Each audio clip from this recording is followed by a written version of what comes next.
تمہیں کیا پتا ہو, وہاں تو اے سی بھی 1 منٹ کے لیے بند نہیں ہوتا.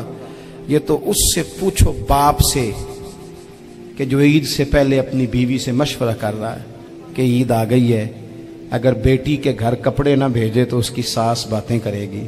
یہ چھوٹی عید گزری تھی نا, تو ہمارے ہاں کچھ لوگ سمجھتے ہیں کہ سخاوت صرف رمضان میں ہی کرنی ہے, اور رمضان میں ثواب زیادہ ہے, ورنہ راشن ونڈن والے اور لوگ کو عیدوں بعد بھی بھوک لگ دیجئے, عید کے بعد بھی اسی طرح ہی غریب کے ساتھ پیٹ ہوتا ہے, لیکن توجہ نہیں. ایک تو ذوق علم پیدا کریں. ہم نے اس عید پہ کوشش کرنی ہے کہ ہماری گلی میں, ہمارے محلے میں, ہمارے دائیں بائیں تھوڑا سفر کریں, بچوں کو دیکھیں, سرکاری سکول سے نکلتے بچوں کو دیکھیں, مساجد مدارس سے نکلتے بچوں کو دیکھیں. ہم نہ ایک ایک دو دو کا ساتھ دیں. یہ جتنی سیاسی جماعتیں کام کر رہی ہیں, جن کی حکومت تھی, جن کی ہے, پتہ نہیں کل کس کی آئے گی, میں تو ذاتی طور پر ان سے پورا مایوس ہوں. مجھے تو نہیں لگتا کہ جتنے لوگ آج تک حکومت کر چکے ہیں, بار بار آتے ہیں یا پچھلی حکومت گئی ہے, ان کے پاس کوئی پلان ہی نہیں ہے. یہ تو بیچارے ایک دوسرے کی ٹانگیں کھینچنے کے علاوہ نہ کچھ کر سکے ہیں, نہ امید ہے کچھ کریں گے. لیکن غریب کی تکلیف بڑھ گئی ہے. میرے پاس 20 لوگ آتے ہیں, آتے تو وہ دعا کا کہنے ہیں, آتے تو صرف یہ بتانے ہیں کہ اس مشکل میں ہوں دعا کرنا. لیکن دوستو, لوگوں کی باتیں سن کے بڑی تکلیف ہوتی ہے. ہم کیا کسی کی مدد کر سکتے ہیں؟ ہمارے لیے تو مدارس چلانے مشکل ہیں, لیکن لوگ اذیت کا شکار ہیں. ذہنی کرب کے نیچے لوگ آ گئے, اتنی بڑی اذیتیں کھڑی کر دی گئی ہیں. تھوڑا تھوڑا دیکھو, 2 کا کھانا 3 بھی تو کھا ہی سکتے ہیں نا, 3 کا کھانا 4 بھی تو کھا ہی سکتے ہیں نا. میرے محبوب نے ہمیں یہ نہیں کہا تھا زیادہ گوشت پکانا, بلکہ رسول پاک نے تو رنگ ہی بڑا سادہ دیا ہے. کریم نے فرمایا, عائشہ شوربہ ذرا زیادہ کر لو, پڑوسیوں کو بھی سالن دے دیں گے. تھوڑا شوربہ زیادہ کر لو, اسی کو بڑھا لو, تھوڑا شوربہ بڑھا لیں, تھوڑا تھوڑا ایک دوسرے کی مدد کریں, دست شفقت رکھیں. گلیوں میں سنسان لوگ, اب تو لوگ ایک دوسرے سے دکھ بھی نہیں کہتے, وہ کہتے ہیں دینا کسی نے ہے کچھ نہیں, اور تماشا الگ سے بن جائے گا. دوستو, ہم نے خود ایک دوسرے کا ہاتھ بٹانا ہے. جو لوگ صاحب ثروت ہیں, دیکھو ایک ہی باپ کی اولاد ہوتی ہے, ایک کو اللہ بڑا نواز دیتا ہے, 2-3 کمزور رہ جاتے ہیں. اس کو چاہیے وہ دوسروں پہ دست شفقت رکھے. ایک گلی میں سارے لوگ ایک ہی قبیلے کے, ایک ہی علاقے کے, ایک آگے نکل گیا ہے, اسے چاہیے وہ دوسروں کا خیال کرے. عزیز بھائیوں, ہم نے اس کمر توڑ مہنگائی کے دور میں, تقریر تو میں کر رہا ہوں, یہ کسی اور نے کیسے شروع کر دی؟ اس وقت میرا ٹائم ہے جی تقریر کا, اور کوئی نہیں کرے گا. خاموشی سے بیٹھے, اللہ آپ کو جزائے خیر دے. آپ لوگ اگر بیٹھ جائیں گے تو اچھا رہے گا, پچھلوں کو بھی آسانی ہو جائے گی. پیچھے آپ کے لوگ تکلیف میں ہیں, نہیں پیچھے دیکھنے کو نہیں کہا, بیٹھنے کو کہا. اگر آسانی سے بیٹھ سکیں, اللہ آپ کو جزائے خیر عطا فرمائے. کسی اور جگہ پہ اہتمام ہو جاتا زیادہ اچھا تھا. کچھ تھوڑی سی دشواری احباب کو ہوئی, لیکن کئی دفعہ دور سے بندہ چل کے آئے تو اسے نماز کا زیادہ ثواب ہوتا ہے. تو آپ تھوڑا سا, ہمارا گفتگو کا وقت ہے, لمبا نہیں, آپ اگر اطمینان سے بیٹھ جائیں گے تو 2-4 باتیں اپنی بساط کے مطابق عرض کرنے کی کوشش کروں گا. اللہ توفیق عطا فرمائے. سب سے پہلی بات تو یہ ہے کہ یہ دستار فضیلت ہے طلباء کا. علم کا لغوی معنی جاننے کے ہوتے ہیں.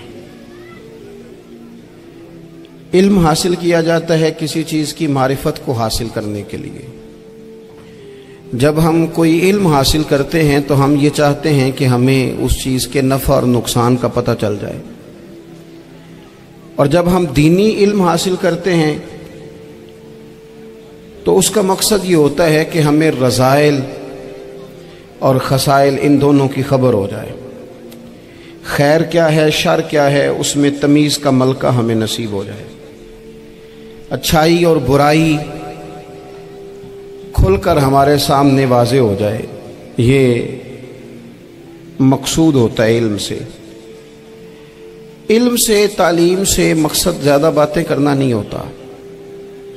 ایک آدمی بہت زیادہ باتیں کرتا ہے تو شاید بڑا عالم ہے, ایک شخص بہت زیادہ گفتگو کرتا ہے تو اس کے پاس معلومات زیادہ, ایسا نہیں. بلکہ حضرت عبداللہ ابن مسعود رضی اللہ تعالیٰ عنہ سے جب کسی نے پوچھا تھا کہ بڑا عالم کون ہوتا ہے, تو آپ فرمانے لگے جو رب سے زیادہ ڈرے وہ بڑا عالم ہے. اور دلیل انہوں نے یہ دی کہ اللہ کریم نے قرآن مجید میں فرمایا ہے کہ انما یخشی اللہ من عبادہ العلماء، اللہ کے بندوں میں سے جو عالم ہیں وہ رب سے ڈرتے ہیں. تو دینی تعلیم، اس کی معلومات حاصل کرنے کی کوشش کریں، صحیح کریں. قرآن مجید کی ایک آیہ کریمہ کا کچھ حصہ جو میں نے تلاوت کیا، اس میں اللہ کریم نے فرمایا اپنے محبوب سے، کہا وَقُلْ رَبِّ زِدْنِي عِلْمًا، اے محبوب آپ میری بارگاہ میں یہ دعا مانگیں، آپ یہ عرض کریں کہ اے رب میرے علم میں اضافہ کر دے، اے مالک میرے علم میں اضافہ کر دے. بہت ساری چیزیں ایسی ہوتی ہیں جن کی زیادتی ٹھیک نہیں ہوتی، وہ زیادہ ہو جائیں تو نقصان کرتی ہیں. لیکن علم ایک ایسی چیز ہے کہ جس کے بارے میں رب کریم نے کہا کہ محبوب آپ دعا مانگیں کہ آپ کو زیادہ علم دیا جائے. اور پھر علم ایک ایسی چیز ہے کہ کوئی بھی آدمی یہ دعویٰ نہ کرے کہ میں نے بڑا حاصل کر لیا ہے، میری اب تکمیل ہو گئی ہے، میں اب مکمل ہو گیا ہوں. جن کو اللہ نے غیب کے خزانوں کی کنجیاں دی ہیں نا، ان سے بھی رب کریم نے کہا ہے کہ محبوب آپ دعا کریں کہ مالک میرے علم میں اضافہ کر دے. تو جب وہاں تک یہ بات ہے تو پھر عام آدمی کو بھی چاہیے کہ وہ اپنی معلومات میں اضافے کا شوق پیدا کرے. اور تیسری بات یہ کہ جو حضور کے علم شریف پر بات کرتے ہیں وہ بھی اس آیت سے سیکھیں کہ حضور کا علم تو ہر روز رب اس میں اضافہ فرما رہا ہے، تو ہر روز اضافہ ہو رہا ہے. وَلَلْآخِرَةُ خَيْرٌ لَكَ مِنَ الْأُولَىٰ، ہر روز ترقی ہو رہی ہے حضور کے علم شریف کی بھی. تو ہمارے ہاں زیادہ تر لوگ بات اس لیے سیکھتے ہیں کہ میں کوئی کہیں سے مسئلہ سیکھوں گا پھر جا کے اپنی مسجد کے امام کو تنگ کروں گا کہ وہاں تو میں یہ سن کے آیا ہوں تو یہاں یہ کام کیوں نہیں ہوتا. میں کوئی بات سیکھوں گا تو پھر میں اس سے بحث کا دروازہ کھولوں گا. علم کا مطلب ہی اپنے آپ کو سنوارنا ہے. معلومات حاصل کرنے کا مطلب یہ کہ آپ کے عمل میں پختگی آئے، آپ کے کردار میں پختگی آئے، آپ نے جو سیکھا ہے آپ اس کے مطابق اپنے آپ کو ڈھالیں. مسلم شریف میں موجود ہے، نبی پاک صلی اللہ علیہ وسلم نے دعا مانگی ہے، اے اللہ میں اس علم سے تیری پناہ مانگتا ہوں جو علم تو ہو پر نفع والا نہ ہو. جس بندے کے علم نے اسے نفع نہیں دیا، وہ کچھ سیکھ نہیں سکا اس سے، تو اس کا علم کسی کو کیا نفع دے گا. جب خود سے اس نے، اور صوفیہ کرام تو فرماتے ہیں کہ جو لوگ بڑی معلومات حاصل کر لیں، بڑی باتیں سیکھ لیں، پنچایت میں کسی کو بولنے نہ دیں، گھر میں کسی کو بولنے نہ دیں. بہت سارے لوگ تو علماء کو بھی مشورہ دیتے ہیں، بڑی باتیں کرے لیکن عمل کے لحاظ سے بندہ زیرو ہو تو اہل دل فرماتے ہیں اس کی صحبت سے بچو. اسے بڑا پتہ ہے، بڑی باتیں آتی ہیں، بڑی باتیں کرتا ہے، لیکن گفتگو کی حد تک تو بہت بڑا ہے، عمل کے معاملے میں صفر ہے. بہت سارے لوگ مسجد کے حجرے میں میٹنگ ہو رہی ہوتی ہے اور وہ لمبی دلیلیں اور مشورے دے رہے ہوتے ہیں، نماز کا ٹائم آ جائے تو اٹھ کے چلے جاتے ہیں، کہتے ہیں میں اپنے محلے دی مسیتیں پڑھنی. کئیوں کو کام یاد آ جاتا ہے. فرمایا کہ شخص کے پاس معلومات بڑی ہوں لیکن عمل کے معاملے میں بندہ زیرو ہو تو اسے بچنا کیوں؟ اس لیے کہ اگر پڑھا لکھا آدمی بے عمل ہونا تو وہ اپنی بے عملی پر بھی دلیلیں پیش کرتا ہے. وہ کہتا ہے میں یہ کام نہیں کرتا تو یہ میرے پاس دلیل ہے. وہ تو بے عملی کو بھی مزین کر دے گا معاذ اللہ. تو دینی تعلیم ایک تو حاصل اس لیے کریں کہ ہم نے اپنے آپ کو سنوارنا ہے، اور دوسرا علم کا شوق طبیعت میں ہو. دیکھیں نا، اللہ کے حبیب صلی اللہ علیہ وسلم نے فرمایا ہے کہ جو علم کے رستے پہ چل پڑا وہ جنت کے رستے پہ چل پڑا ہے. جمعوں میں، محفلوں میں کانوں کے ذائقے کے لیے نہ آئیں، اس لیے آئیں کہ میرے علم میں، میرے عمل میں یہ کوئی اضافے کی بات بنے گی، میں کوئی نصیحت حاصل کروں گا تو میرے دل کا زنگ اترے گا. ہمارے ہاں یہاں لوگ مزے کے لیے آتے ہیں اور آج کل لوگ فوٹو کے لیے آتے ہیں.